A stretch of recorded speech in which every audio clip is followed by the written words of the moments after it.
Hey, it's Sean Fennessy. We've got something special cooking on the Prestige TV podcast. I'll be recapping one of my favorite shows, HBO's Barry, every Sunday night with the writer-director star of the show, the great Bill Hader. We'll talk about the show's wild twists and turns, its special brand of dark comedy, and how it all came together. So on Sunday nights, immediately after a new episode airs, you can hear Bill and I break it all down on the Prestige TV pod. Subscribe on Spotify or wherever you get your podcasts. This episode is brought to you by Anytime Fitness. We may talk a whole lot about sports, but when it comes to keeping fit ourselves, there's definitely room for improvement. I hit this point early July. I was just like, I am not in good enough shape. I started trying to walk at least 15,000 steps a day or hiking or just anything to keep my legs moving. Now it's the end of 2023. I feel great. I had a physical 3 weeks ago, and the guy was like, "You're doing great. You're doing better than you were 3 years ago." I felt great. Whatever your goals are, progress is possible thanks to Anytime Fitness. Get a personalized plan and support from an expert coach anytime, anywhere. Visit anytimefitness.com to try Anytime Fitness for free. Start to train for your life. Terms, conditions, and restrictions apply. See website for details. This episode is brought to you by Read, Write, Own, Building the Next Era of the Internet, a new book from entrepreneur and startup investor Chris Dixon. If you're listening to this podcast, you know what it's like to be part of a community of fans. You value the people who play, perform, and create for everyone. Well, what if there are more ways to support them, more ways to be a fan? And what if you had even more ways to connect with the teams, artists, and other creators that you love? Even though creators make the internet valuable, how much value do they get for their work? Well, that's mostly up to a few big tech companies. Shouldn't creators get more from the platforms they make successful? More value, but also more say, more control, more ownership? Read, Write, Own explores an alternative future for the internet, one that reclaims control for creators, fans, listeners, and gamers, the people who not only use the internet, but make it useful. Read, Write, Own imagines an internet built by us for us. So order your copy of the book today or learn more at readwriteown.com. I need sports to have to clear the room. Stand up and walk now. Hello and welcome to The Watch. My name is Chris Ryan. I am an editor at TheRinger.com, and joining me on the other line for the first time in what seems like months, doing some shenanigans at the valet stand, it's Andy Greenwald! This isn't just transatlantic, buddy. This is transcontinental. We're talking to each other at a distance, a great distance of 5,000 miles. Across an ocean, across a planet podcast with each other? Emotionally, there have been times when that has been the gulf between us, certainly. But sure. I think, but in terms of physical distance, I don't know. Certainly during True Detective season 1 was that cast an ocean-like expanse. Andy, I am recording this podcast on an undisclosed day during the week previous to this episode of Breaking Better Call Saul that we're going to be talking about. It's Monday night. Weirdly, I'm recording it on Monday night. Yeah, so this is the hologram part. No, we wanted to make sure that we covered this episode of Better Call Saul. So I'm over in England working, where Andy just was on vacation. It's been such a long time since we've actually recorded together, so this is such a thrill. We are obviously going to get into this third episode of Better Call Saul, Rock and Hard Place, in just a few minutes, but I just wanted to hear the timbre of your damn voice. God, you look beautiful. Tell me all about you. Tell me everything about me. All your takes. This is a free fire zone. No, you can just get no. as many things off you want. If this wasn't like an 11 p.m., people are dying to know about a giant episode of television, I would let you know all of my most cutting-edge opinions about all of 2021's least memorable movies that I watched on the airplane flights. I think we should save it. I think that people have waited a long time to hear my take on James Bond, No Time to Die. So I think like we can punt that into next week. I mean, unless, do you think I'm wrong? No, I think that Thursday's show should just be me catatonic, jet lag, and you being like bullet points as I'm like, you are correct, sir. Should we just get into Saul? I think we have to. Honestly, Chris, when we made this plan to swap international destinations and time zones and then do this podcast, I didn't expect the third episode of the 6th season to be one that would demand an instant response. But it is. It is. So here we are. Let's get into it. So, spoilers, if you have not seen this episode of Better Call Saul, stop listening. There's now. no way around it. Don't have a fun time. We're not generally speaking about it because this is probably up to date. This is probably the most momentous episode of the series so far. There have been parts that have been really thrilling. There have been parts that have been gripping. There are parts that have been cool, but nothing sort of changed the chessboard the way tonight's episode did with the death of Nacho Vargas. So straight up off the bat, Andy, we haven't even talked about how you felt about the first two episodes. So I wanted to get your sense of how you felt like this major plot point was handled and the season so far. Because, you blink and now half of this first installment of season 6 is already out. I am of two minds about all of it. I want to start from a very safe and familiar place, which is there is no better produced or executed show on television than Better Call Saul. We have said this at length. We've said it year after year. But once again, through 3 episodes, I'm absolutely floored by what this team does. And I really think team is the right sense, not just because of all the information we've gotten over the last few months about how the 3 main cast members, Bob Odenkirk, Patrick Fabian, and Ray Seahorn, like live together. That's how close they are. But the team on the ground in Albuquerque, the full cast, the production crew, all the department heads, the writing staff, the directors that come in, like these people have worked together for a very long time, and it is masterful. It's masterful. I mean, you part of me watching this season is like, we may never see pros execute on this level like again. I think that for anyone who works in any challenging creative field, you're constantly feeling like you're doing the best you can. That's the only way you can get through it. But you're also thinking, if I had one more bite at that apple. Oh, I've learned so much. Oh, I could do it again. I don't think there's ever been such an illustration of the beauty of cumulative knowledge of television storytelling as this crew has put together, because they made not arguably, one of the greatest TV shows of all time, and they ran it back. And everything we're seeing is both happening in the moment on this show that we're all enjoying, but it also is in some ways a corrective to things that they may have done differently in the past that they wanted another run at, So I remain floored by it, not just the little like visual aesthetic curly cues, like the way the season opened with the ties and the beautiful montage, but just the way that they take a situation such as Nacho's impossible circumstance. Yes. Right. And again, I think it is the maturity of the storytellers involved where they were like, we know when someone is written into a corner. Like this is a team that has often excelled when they've written themselves into corners. This is a show that starts in a corner. Yeah. Like they continually are like, let's see if we can figure out a way out of this. And famously, when the last season of Breaking Bad opened with Walter in the flash forward of an indeterminate time with a beard and the gun in the trunk, they have now admitted, Vince Gilligan and his writers, including Peter Gould, who is the co-creator of Better Call Saul, they didn't know what was going to happen next. Yeah. They laid a marker for themselves to see if they could meet that challenge. They know when they have written someone into a corner, and then you have to just deal with the realities of the corner. So the Nacho circumstance, this is where it was going. And I think that there's a part of me that was like, just as I often am with the show, I just admire it. There's a low rent D- version of a guy with his back against the wall being taken off the board. And then there's the A+ version, which was on display tonight. So I admire and respect that they just steered into it. They didn't get cute. They didn't have an escape strategy. They didn't have a way to like push this into the next half of the season.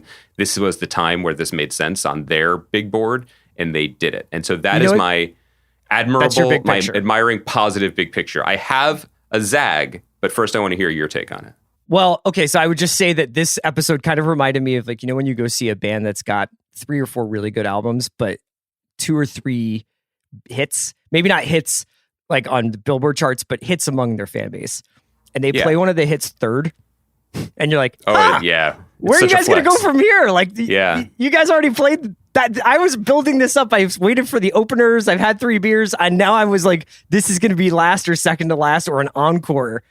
And now it's third. And so now I feel almost like I've emotionally peaked in just like where we still have so much time left to go. I guess the reality is we do not have that much time to go. I mean, it is sort of strange that we've been waiting 2 years and now we're halfway through this first installment, the second installment coming, I believe, in the end of the summer or sometime in midsummer. Mm-hmm. I would echo everything you said about the community of people who make this show. It's gotten to the point now where I've never seen Marshall Adams or Allison Tatlock or Gordon Smith, but I almost like announce their names as if I'm like the Lakers announcer when I see him. I'm like, Yep. and coming in from Director of Photography University, Marshall Adams. They also have really You good get names psyched. to announce. I thought that this was at once a heartbreaking and unsentimental development for this show. Yeah. And it was interesting. I'm kind of want to harp a little bit about this thing that you're talking about with them writing themselves into corners and increasingly finding these elaborate balletic ways, both for their characters to behave, but also for their writing to be executed to get themselves out of these corners. Because I almost felt like Nacho was the example of a Better Call Saul plotline, not that ran out of air like in a bad way, but that he was just too tired. And he just was done trying to figure out 3-card Monty games, especially when confronted with the 3 cards that he was playing Monty with, or the 3-card Monty game that he was playing. He was playing against the cousins, like the twins, or the cousins, and he was playing against the Salamancas and Gus. There are no winners in that if you're Nacho. Like there's really no daylight there. Mm-hmm. And he had one friendly face in Mike. And they had a conversation a couple seasons ago. I can't remember if it was last season or the season before that, where essentially as Mike is getting more and more involved with Gus, Nacho says to him, do you know who you work for? Like, because those guys have had their dealings over the pill dealer and everything else.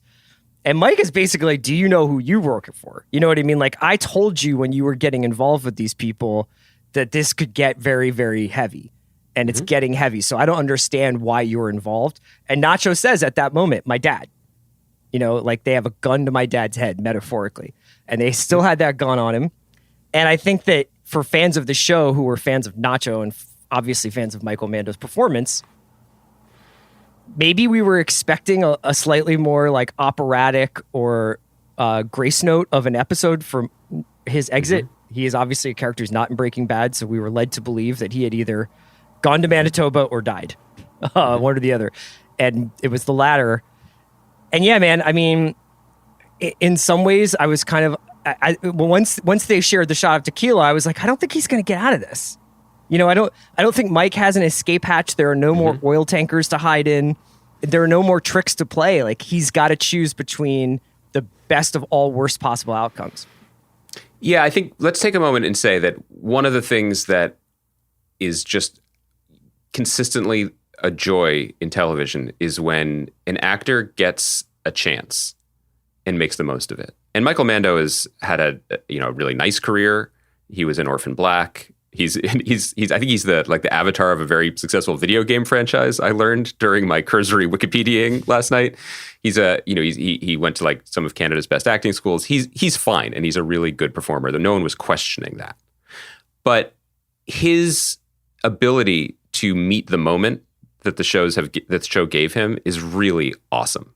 Yeah. And he deserves a lot of respect and acclaim for what he did physically this season by playing different modes of desperation, and resignation. I just thought it was a really powerful performance. And I love when people, you don't expect them to be bad, but you're always stunned when they just continue to get better. That's one of the great things about watching a long-running TV show. And so I love that. I think that your point about Nacho running out of road in his fictional life is really worth digging into in relation to his character's life and within the larger construct of the show. Because one of the struggles of Better Call Saul that they've made look easy, but is sometimes worth hearkening back to, is, this was a really, really tight box to try to create something exceptional in, because it's a prequel. So we know how a lot of the characters are ending up. But it's not just that it's a prequel. It's essentially 2, if not more, TV shows at once, always. And one of the dings on it during maybe low points, there were no low points, let's say slower points in seasons 1, 2, and 3, was that people liked the Mike show, but maybe they didn't like the Jimmy show as much, or the Jimmy and Chuck show. Yeah. Or, that the Gus Salamanca stuff was deep, deep, deep Breaking Bad fanfic, basically. I mean, obviously it's not fanfic if it's written by the creators, but it was fan service, let's say, in terms of just like, we get to see Tuco one more time. I don't think I cared that much about seeing Tuco one more time, but it was fun because that was a character that we liked and, had an important role to play in Breaking Bad. Nacho wasn't really on the same show as the other characters very much. And so I can't imagine the challenges that the writers had to keep him in play as much as they did. Ultimately, I felt a little frustrated last night because he was so expendable. Not that he didn't break my heart, not that the choices that he made weren't compelling in and of themselves, and also what they said about Mike's role in this organization and how he's changed over the past few seasons. But it ultimately was a little extraneous, and you felt like they had to X this off because now they have, what do they have, 7-8 episodes left to do the stuff that is, I guess, arguably more important. I realize this sounds a little callous, but there simply wasn't room. And I was feeling this a little bit last night. Again, I know it sounds pejorative and judgy. I actually am just always stunned about how well they've constructed this and how they've turned potential negatives into positives. But I do have to take a moment to note that like there really wasn't that much room for Nacho to have more to him for this to land more heavily. He never crossed paths with Jimmy again. His relationship with his father was beautifully done in the small strokes that it was done, but that was all there was room for. He had the two young women living in his condo who have now taken the money and moved on. But I felt a little bit really, like by the way, I'm really pulling for those gals. I think they're going to make it. I think they're going to do fine. I think they're going to start over, back to trade school. Like tiny Wu-Tang. It's all out in front of them. It really is. That could be the next spinoff, by the way, and perhaps we should pitch it.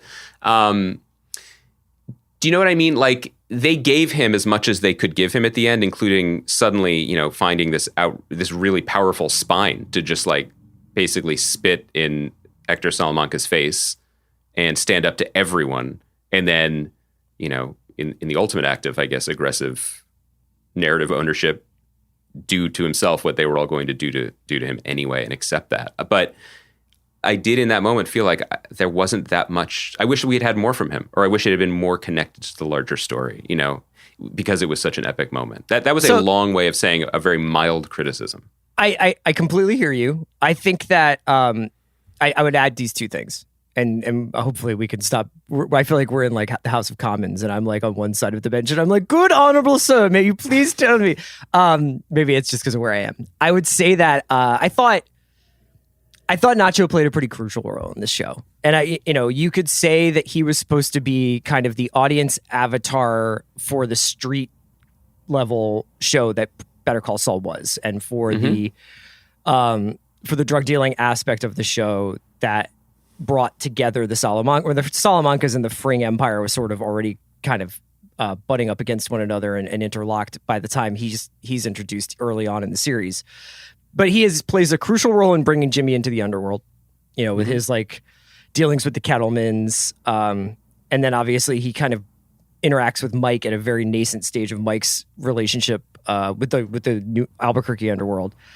And then throughout, I thought he kind of had an interesting parallel storyline to Saul or to Jimmy, where life is not necessarily about destiny and fate. And even I think sometimes storytelling relies a little too heavily on those ideas so that you can just kind of forecast where somebody is going to go and then take them there and just be like, it was fate. It was destiny. Like for Nacho, I think Nacho is an accumulation of small decisions, just like Jimmy is going to be. And if you go back and read everything that Nacho did on this series, it's so fucked up because he's just like kind of like, then I ripped off this pill dealer. But then it turned out that like I was going to get in trouble for ripping off a pill dealer and not telling Tuco. And then I started taking an extra package from Gus, and then I got sucked into that. And then Hector threatened my father, so I took him out. And then I was in debt to Gus, and then I was in debt back to Lalo. And then I was, basically it had become clear that one way or another, it was either going to be me or my father, and probably both of us. And I just wound up out of options. And, it's so interesting to watch them do half of an episode of classic Breaking Bad. Like, how is Lalo going to escape these guys? And he's like in the tanker. And then he finds a kindly, mechanic. And then he's got his coveralls and he's making his way slowly. And then when they cut, after that phone call to Mike, and you're like, oh, that's the phone call at the end of the second episode. And you see that's the conversation that's going to be had. And as soon as he's just like, if they go after your father, they're going to have to come through me, that Nacho's decision is made. So he gets his last supper of microwave chicken. And they could have done better on that, by the way. That was maybe it would have tipped the hand. Is the implication that that's Pollos Hermanos? Like I was just kind of like, can you guys have a chicken restaurant? But also, it's kind of obnoxious to be like, this is your last meal, and you go to eat my proprietary chicken blend. Like, yeah, but before I tag you up, yeah, and like the Salamancas had quite a few surgical tools, so it was like they were like, oh yeah, we got to beat you up so it looks good. It's like, all right. I wanted to ask you if you thought that did you understand Mike's plan in the show? Was it Mike like, you're gonna run and Victor's gonna shoot you to make it quick instead of them performing open heart surgery on you? You're gonna be able to get out of the zip ties and you're gonna run, and our guy is just gonna put you down quick, right? Like, because they're not gonna do it that way. Nobody really likes Victor very much. No. I mean, we know what happens to him. So I want to circle back, though, because I thought you made a really, really great point just then about Nacho's fate being an illustration of this show's entire thematic purpose, right? Which is, there was a great piece, I think the New Yorker ran this week, talking about, and I really don't have a dog in the which show is better fight. I think that's kind of a popular topic to weigh in on, but I did appreciate the New Yorker framing because it was basically like Better Call Saul is best viewed as a corrective to Breaking Bad. Not that there was anything necessarily wrong with Breaking Bad, but the framing of it was that no matter what happened, we would be rooting for Walter, no matter how evil he got. And it was the same difficult man problem that David Chase faced with Tony Soprano. He kept showing people the monster, and everyone was like, Dr. Frankenstein is so clever. Yeah. The thing we were talking about before, again, this is one of those great, maybe the best example of when what's on the screen mirrors what's happening off of it.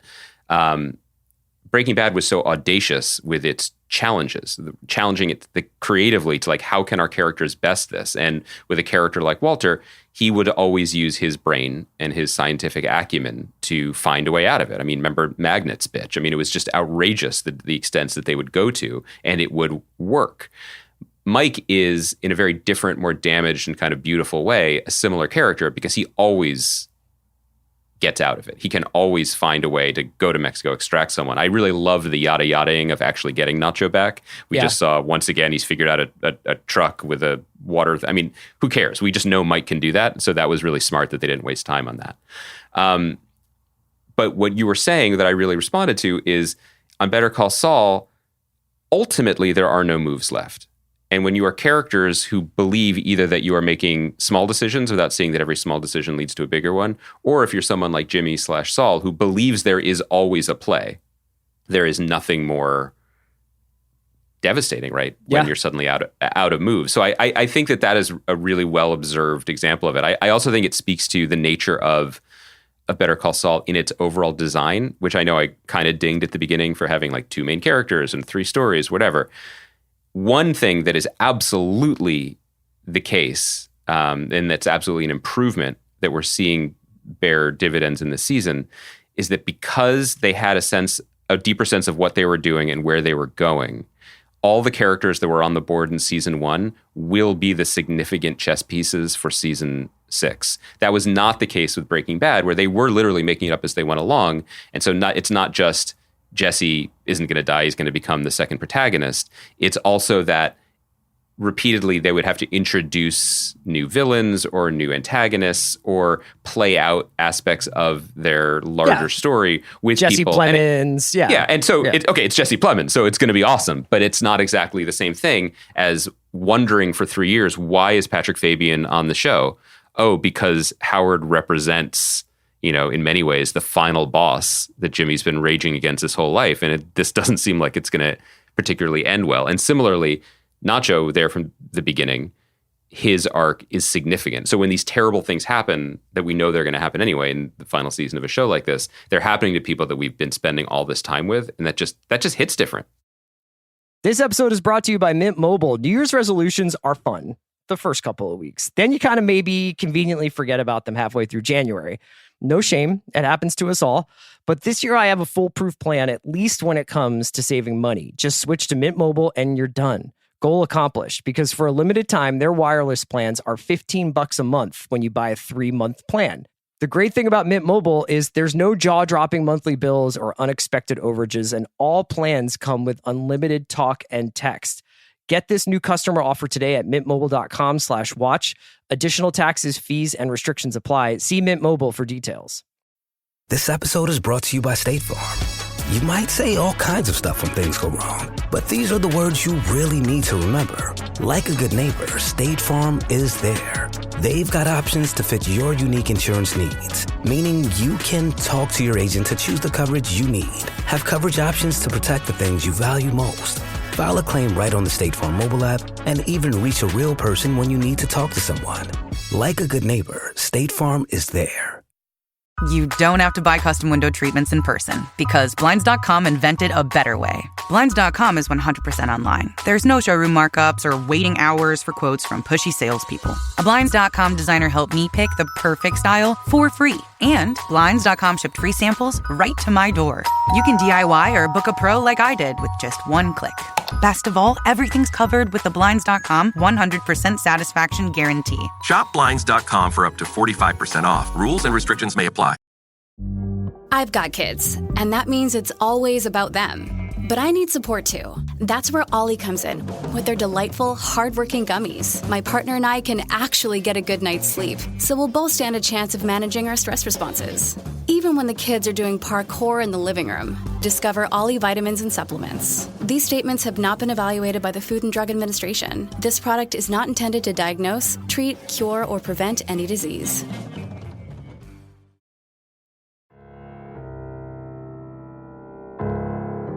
Well, okay, so there's another thing I think we need to talk about with this, and not to make it about Kim, but Nacho is put in an impossible decision where he has an impossible position where he has to make this decision. It's either going to be his possible survival or his father.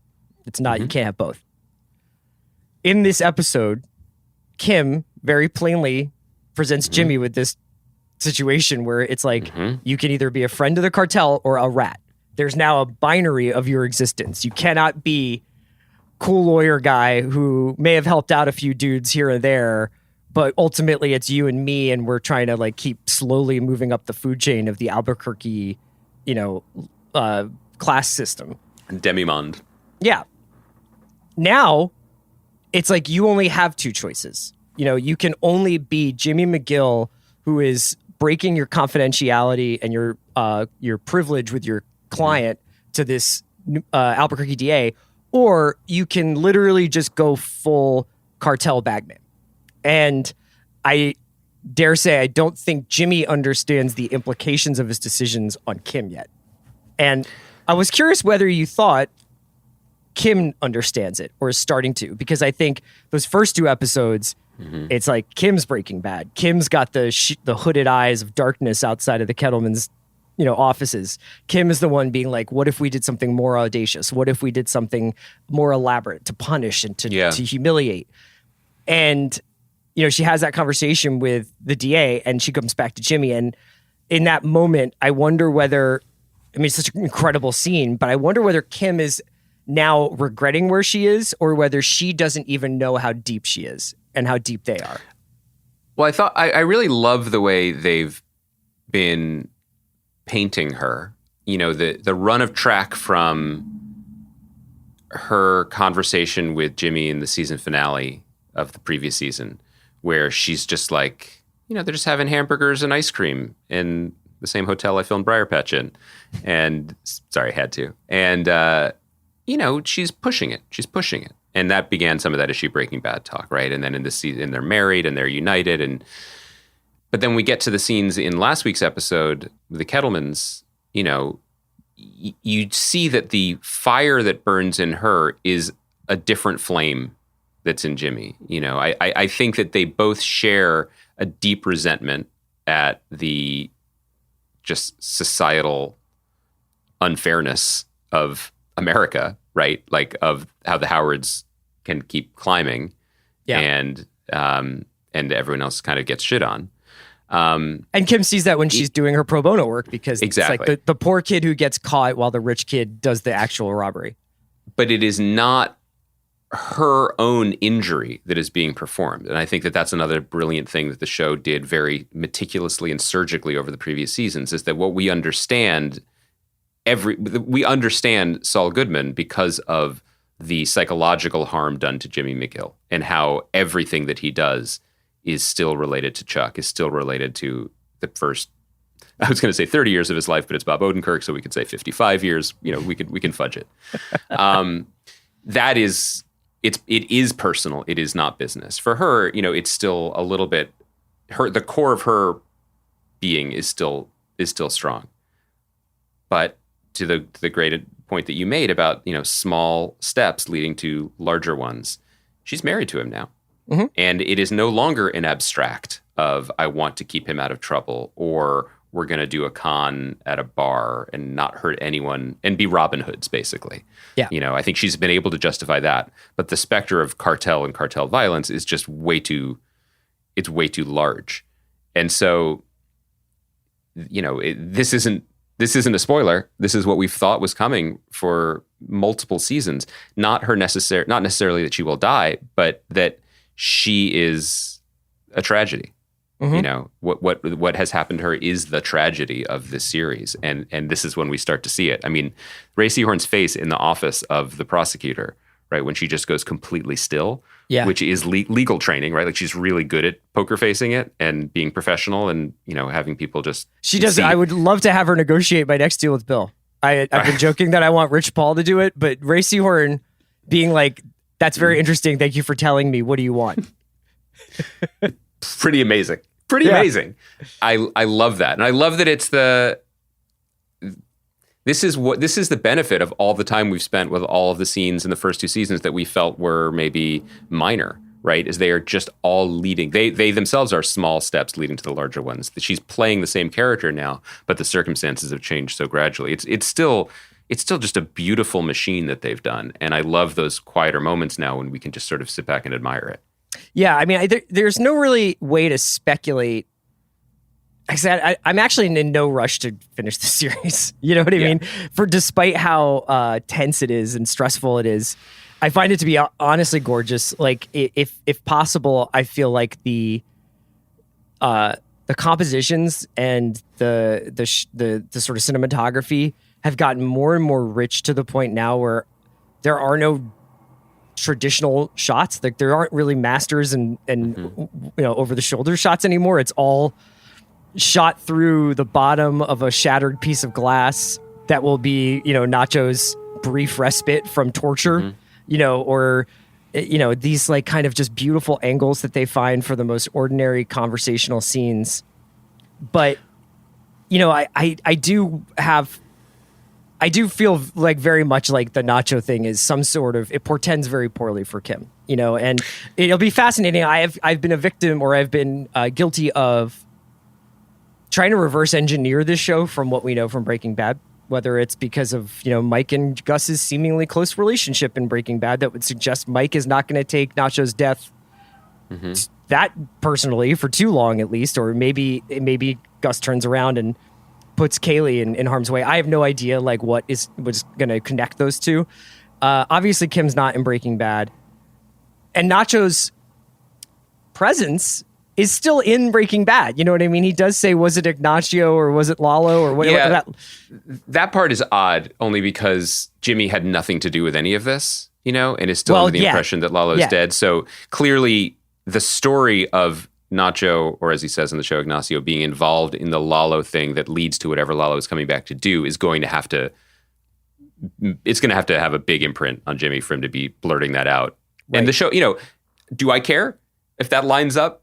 No, but they care, so I'm expecting it to be done and to be done well. And I think that what you're hinting at is important, because they've had a lot of time to think about this in particular. And they are the types of writers, I think, that do think about it, which is, I think Emily Nussbaum at The New Yorker expressed this first, and I've always really admired and agreed with it, which is that Breaking Bad uniquely ended twice, right? That ends with, Ozymandias is the crescendo, Yes. One of the greatest episodes of television ever made. And then there's almost a choose your own adventure ending. There's a version of the world where Granite State, where Walter ends his life alone with useless barrels of money in New Hampshire, is the end of the show.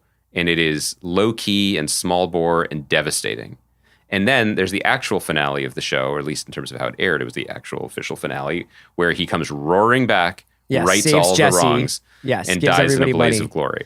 Yeah. And you can kind of pick which one feels right to you. And I think I really respect that they gave us both versions. But I do think that they've spent a lot of time considering what that means now and what that would mean for this show, and how they judge and view their characters and what they want to leave us with. So I think it's in play that Gene in Omaha gets a happy ending and finds Kim, and is together with her. I think it's in play, which is interesting.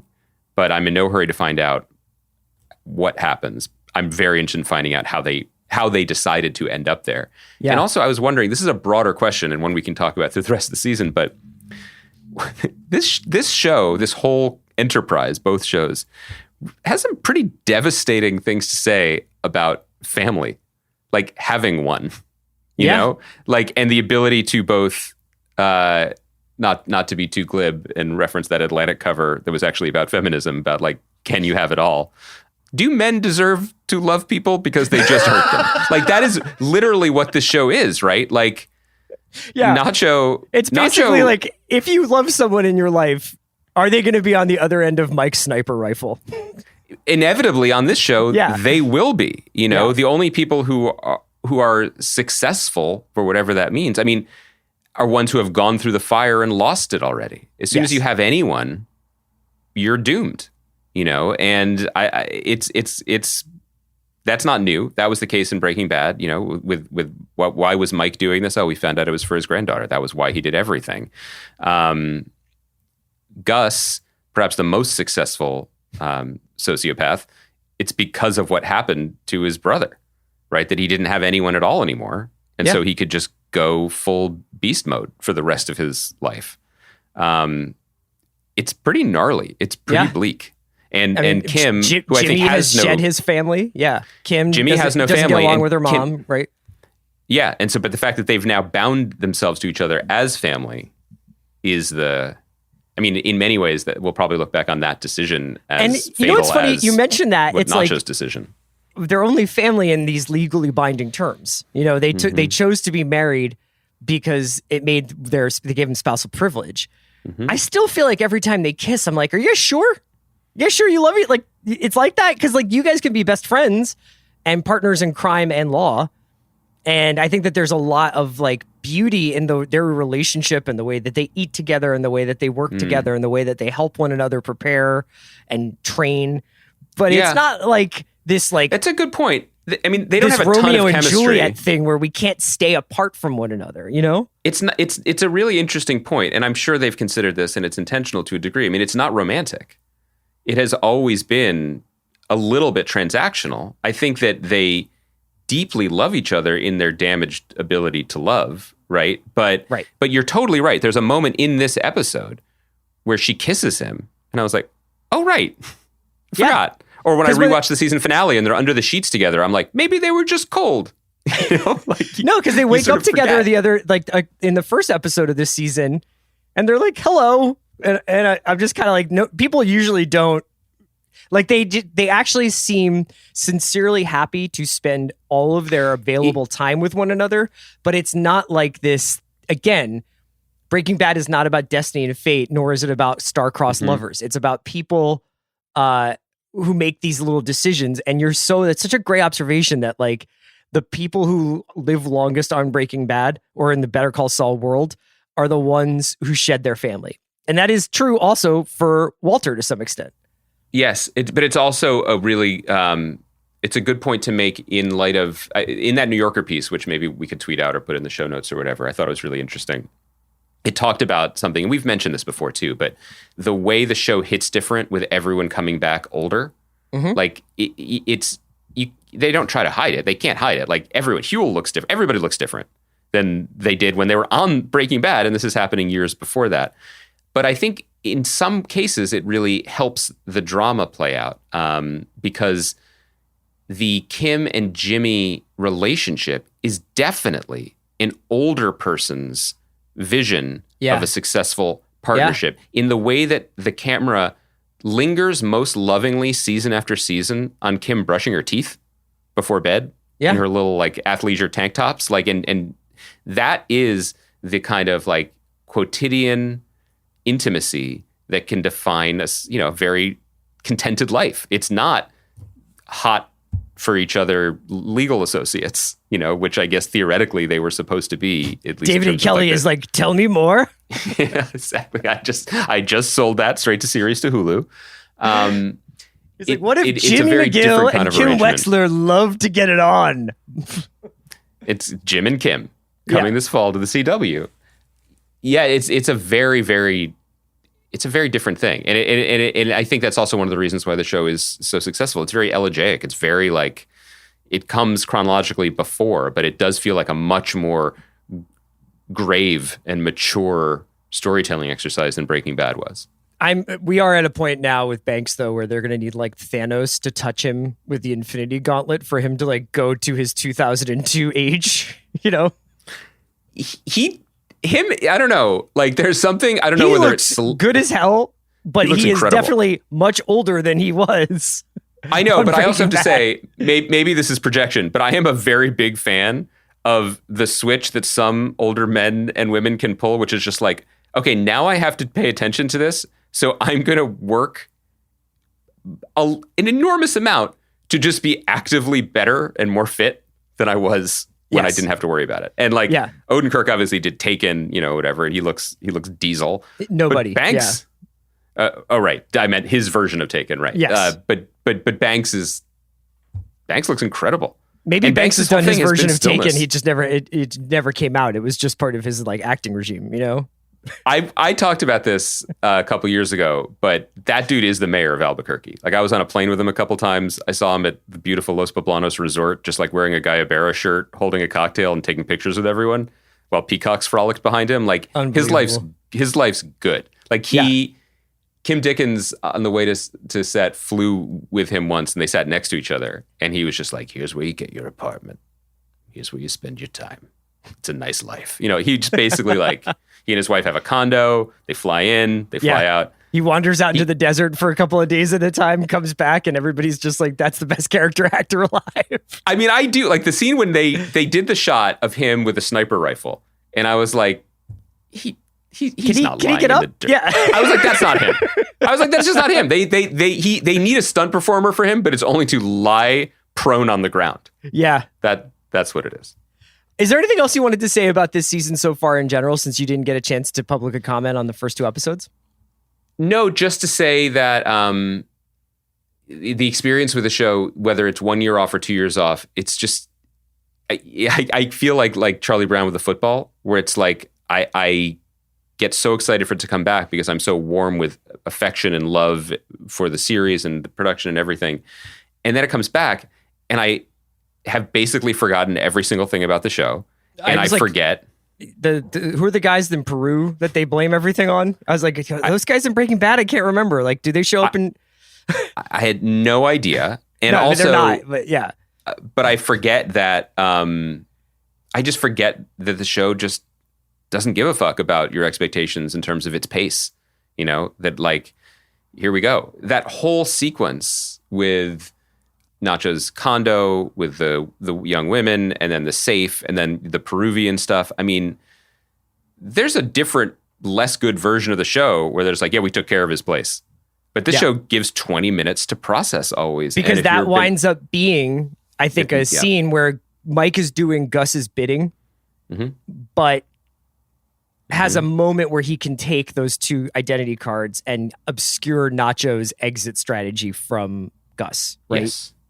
And that he could theoretically maybe get the card, although Nacho's dad is very clear, like he's not leaving his upholstery shop. He is not going anywhere.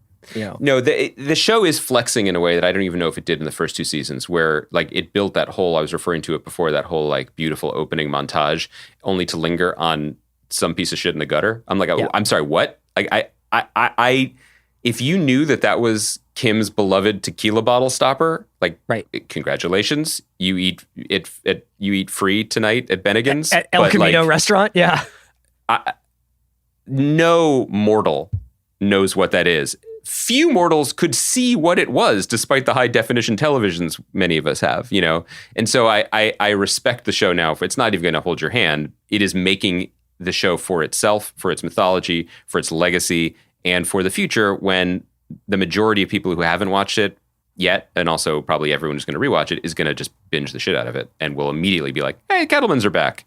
As opposed to like, she looks familiar. Yeah, where it's like, which is my experience. Betsy, okay, Breaking Bad Wikipedia, you're now my most used website other than the NBA schedule, results on Google.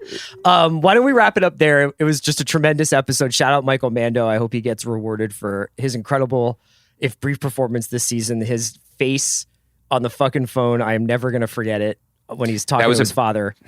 And that he was just a beautiful holds scene. It all in and then kind of lets it out and then decides to die. And it's just amazing. It's an amazing, and it's one of, I don't know how many takes they did of that, but I'm happy you mentioned that before we wrap up, just because I was just imagining what it must have been like to be on set, watching this actor deliver, not knowing what he's going to deliver, and know that the cameras are rolling. And then know in that moment, he did all of it.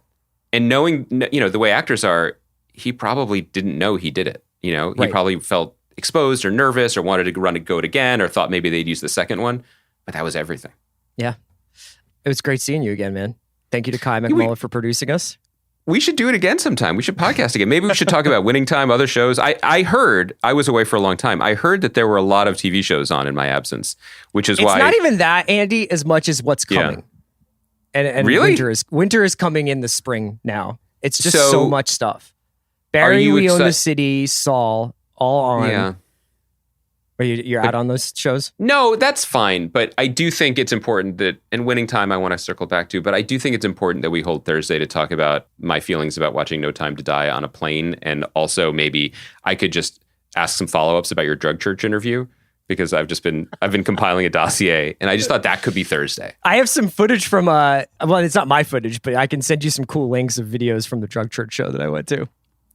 I would love to see that.